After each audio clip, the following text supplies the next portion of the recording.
Wow, wow, wow, wow, wow. Manny Pacquiao. Dude is a legend. That's all I can say, man. I got to eat my crow. I was wrong. Shout out to Manny Pacquiao. Congrats to him for being the full WBA welterweight champion. Dude did it again, man. Shout out to Pac-Man. He's a legend for a reason. Um, Card overall, it was solid. Um, Lepinets, I think he won by knockout. Ugas looked really good versus Figueroa. I thought he had a very dominant performance.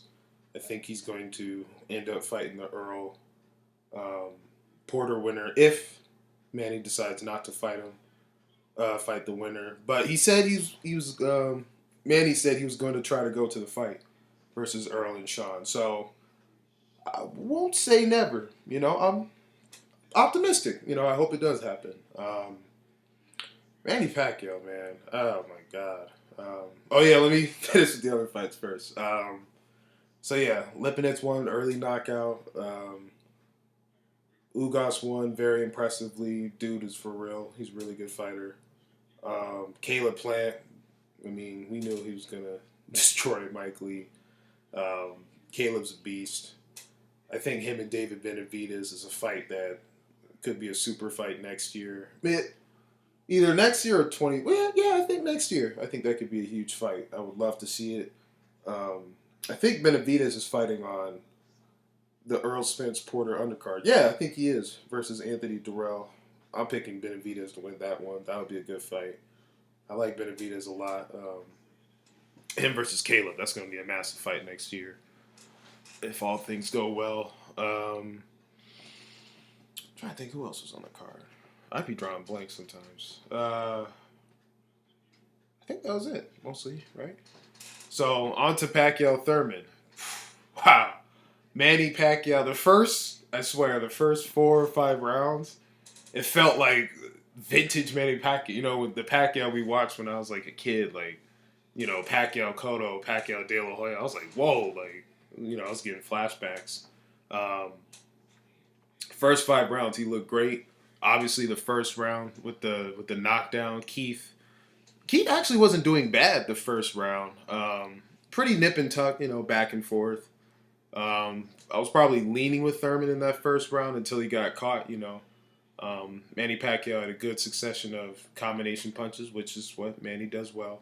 And then he caught him right on the chin with the right hook, sat him down. Um, it was a clean shot. It was a good shot. It's kind of one of early teachings in boxing. Don't ever go straight back. Always use angles. Either move laterally one way or the other, but don't ever go straight back. So that was a fundamental error on Keith Thurman's part. That's why he got dropped.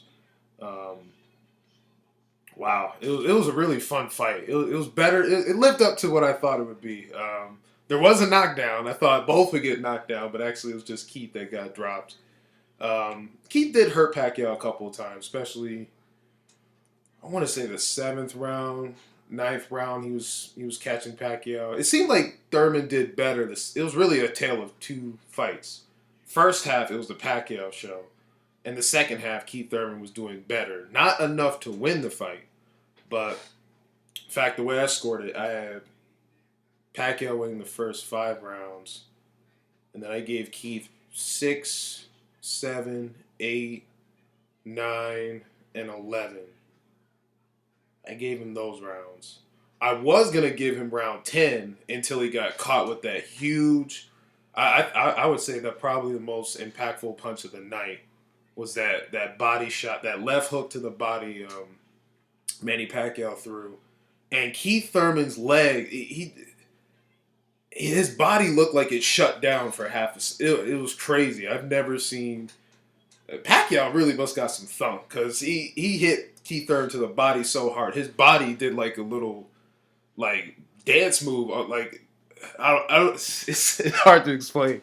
It was crazy though. Thurman's legs did look it was just like weird. Like it's like he stopped, and I thought he was gonna get stopped right there because it was just like wow. I don't know how Keith was standing. So Keith definitely took some tough shots. Pacquiao took some tough shots. He also rolled a couple of punches.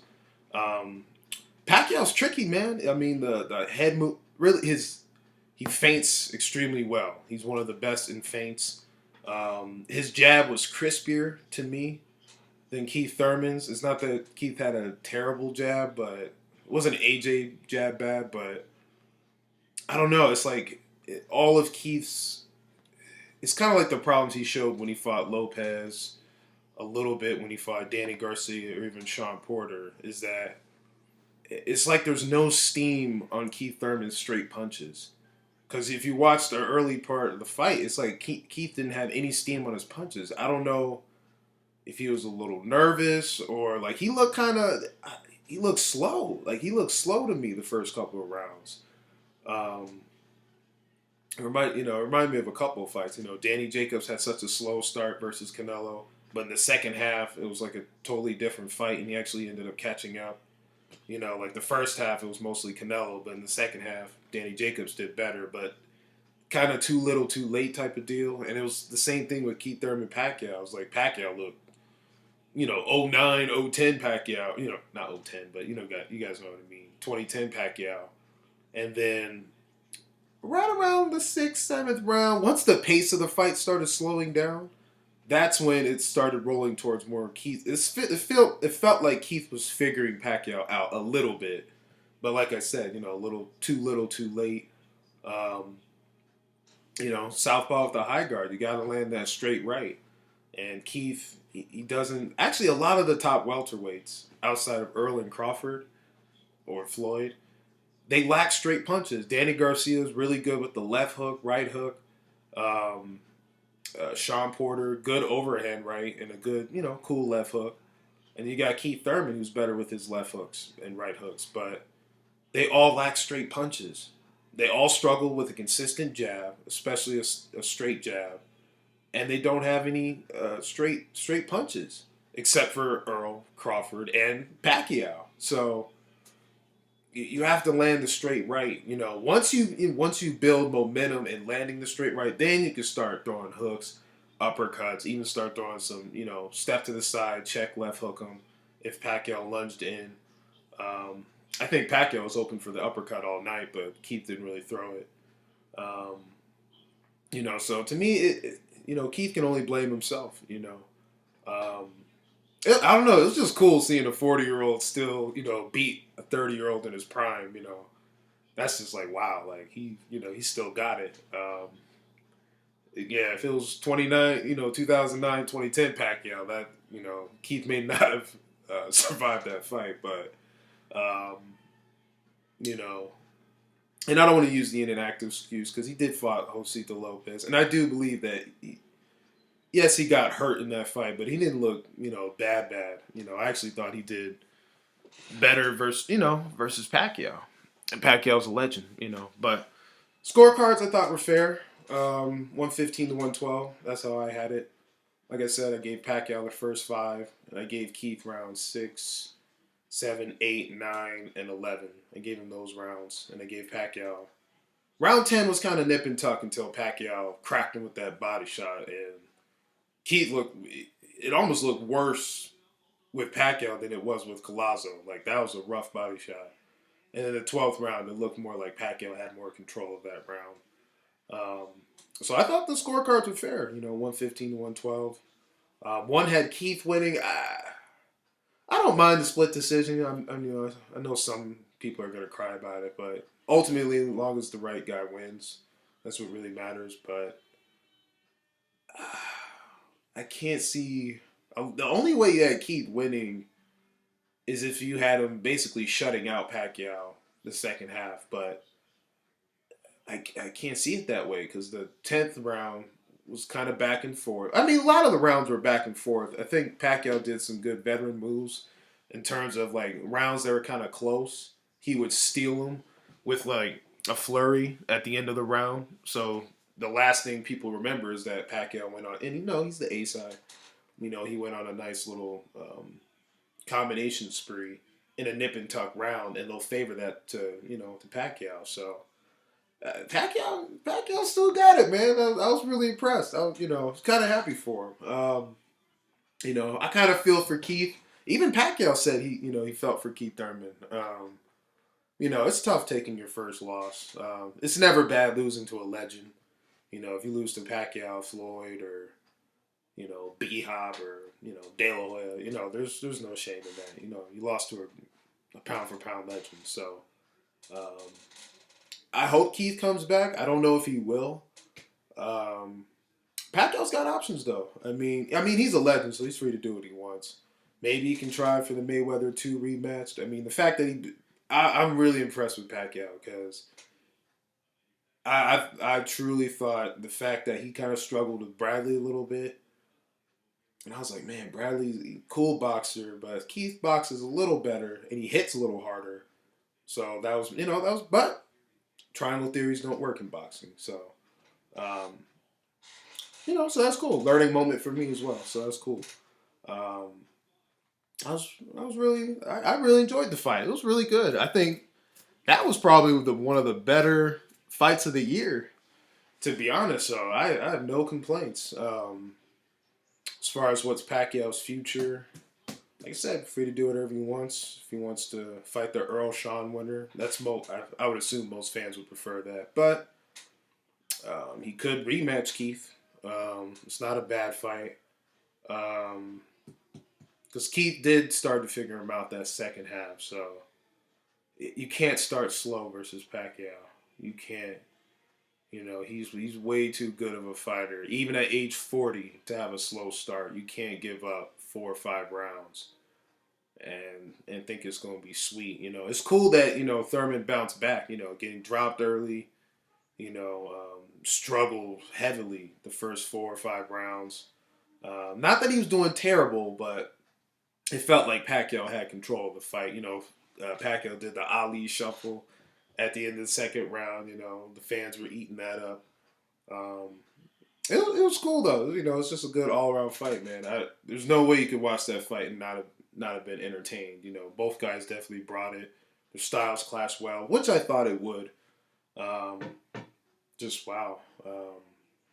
The legend does it again. But let me know what you guys think about, Pacquiao's future. Who do you want to see him fight next? Do you want to see him get another crack at Mayweather or a Keith rematch? Because it did tighten up in the second half. Or Porter Spence winner. Or, nah, not Danny Garcia. You got to earn that. Who else? Terrence Crawford. But I don't know because they were on ESP or not ESPN. They were top ranked forever and didn't make it. So lot of options for Manny Pacquiao, but definitely congrats to him. Hopefully Keith. I don't know what Keith's gonna do. I really don't. I hope he comes back. I think he's a fun fighter for the division for boxing. And I did like that he showed good sportsmanship. He took it on the chin. He just said Pacquiao's the better guy. He got outworked a little bit. And Pacquiao's shots to me were, even though Thurman was a bit more accurate, it felt like Pacquiao's shots were more impactful. You know, so I definitely thought Pacquiao was the right winner. No doubt about that. But Keith can learn from it. It's not the end of the world. I really think he should, try to come back and bounce back. He's still a talented fighter. He's only 30. Think about that. That could be Keith in 10 years, so don't sleep on it, So hopefully, I know I've been, hot on Keith Thurman for, being dodgy with Earl Spence and Terrence Crawford. But, at the end of the day, I'm not, trying to hate on anybody. It's just me as a fan. I want to see the best fights. And it's because Keith Thurman's a talent that I want to see him in there. It did prove to me that Earl would have demolished Keith. Still think that's a horrible style for him. Even Terrence Crawford, that's a bad style too. But actually, Pacquiao could give Crawford some problems and Earl some problems because Pacquiao's still fast. Um, tell you what, if you can't beat Pacquiao without no jab, I'll keep that a buck. So Pacquiao could still beat the Sean Porter. Sean Porter would be a rough style for him, but Pacquiao could still beat Porter or Danny Garcia. Yeah, he could beat those. He could beat those two for sure. I think Earl and Crawford and Floyd, that's still a little bit much because they're all technically better. Not just of the Keith Thurmans, Danny's, and Sean, but also more so than Pacquiao. But this division is interesting, man. Lot of great fights that could happen. So let me know what you guys think. Mix and match some of these welterweights. Drop comments, like, subscribe. Stay tuned. You guys take it easy.